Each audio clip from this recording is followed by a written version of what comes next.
Hello, friends. This is Dave Hurwitz, executive editor at ClassicsToday.com, here with video recaps, new videos about old videos. First, I have to just take a moment before we get back into that, and a moment to just quell and thank you all so much, because we've just passed 50,000 subscribers in 4.5 years or so, and I'm absolutely dazzled. I mean, flabbergasted, gobsmacked. I don't know, whatever the word is.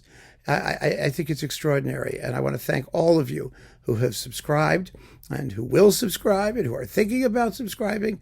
It's a dream for me. It's an honor and a responsibility, I think, to maintain this channel forever as best I can, and to keep going with new stuff. I mean, we have over 4,300 videos, hence video recaps. And it's just really a touching thing for me. So thank you all for your support and for watching and for joining me on this journey and for listening to me blather. And oh my God, it's such a privilege. It really is. So video recaps, yes, because 95% of you only watch new videos. So we have to make new videos about old videos, because there's so many things that we've done over the past years that are just sitting there in the archives and the playlists that, people don't tend to look at. So, the links to them are below this video. In the description of the video, I have 3 videos that I've chosen. And they are you ready for this first? The Repertoire video, because I'm redoing a lot of the Repertoire videos to see, keep things up to date. But this one actually is still pretty valid. I don't think there's anything more recent that I've missed. Mozart piano concerto cycles, all of them, if you want to get them all in a box. Actually, it takes like 9 discs or something. I mean, it's not so difficult to get all 27 piano concertos in one big clump. And there's some absolutely splendid cycles. Some of them don't contain all of them, because the first 4 were reworkings of music not by Mozart, and the double and triple concertos can come and go. But wow, what a legacy, and so much wonderful talent has been lavished on these pieces. And you get cycles that are conducted by the pianist, and those that are involve a collaboration between pianist and conductor, which I tend to prefer, because I think that the more character you can give the piano part and the orchestral part, the better the music comes off.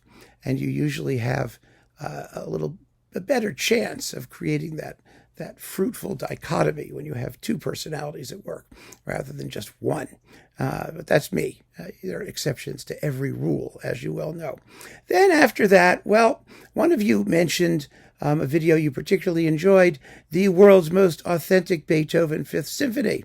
This is on our own house label, Tinnitus Classics, performed by our own house label period instrument ensemble, Musica Urethra. I mean, they're just an amazing group of musicians, and they do a Beethoven's Fifth that is so authentic that you'll probably never want to listen to the piece again when you're done. But you can check out the video and see just what they're planning. It was an extraordinary production.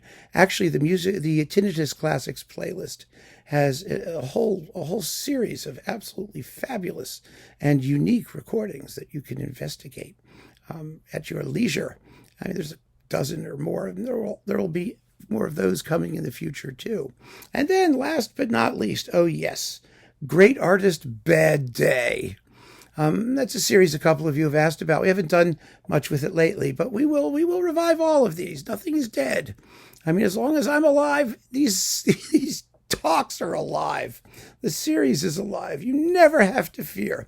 And in this particular video, we talk about how those icons of German music, German standards, Wilhelm Furtwängler and Arturo Toscanini, who are reputed to be total opposites aesthetically, how they both screw up Brahms' Third Symphony.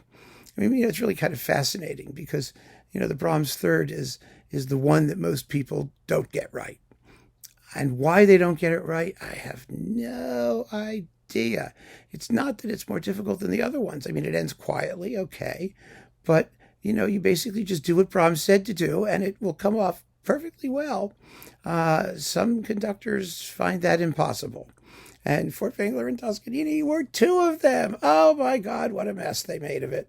And so we get to chat about that, which is really tons of fun, because even the best artists have bad days. Sadly, but it's true. So there you have it. 3 archival videos for you to dip into.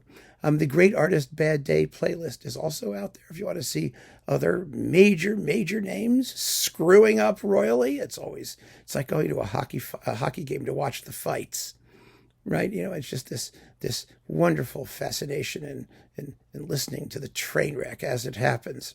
So all of those are just reasons to keep on listening. And thank you all again for joining me and for listening and for putting up with this. And I just hope you have a whale of a good time watching the videos and listening to the music, most importantly.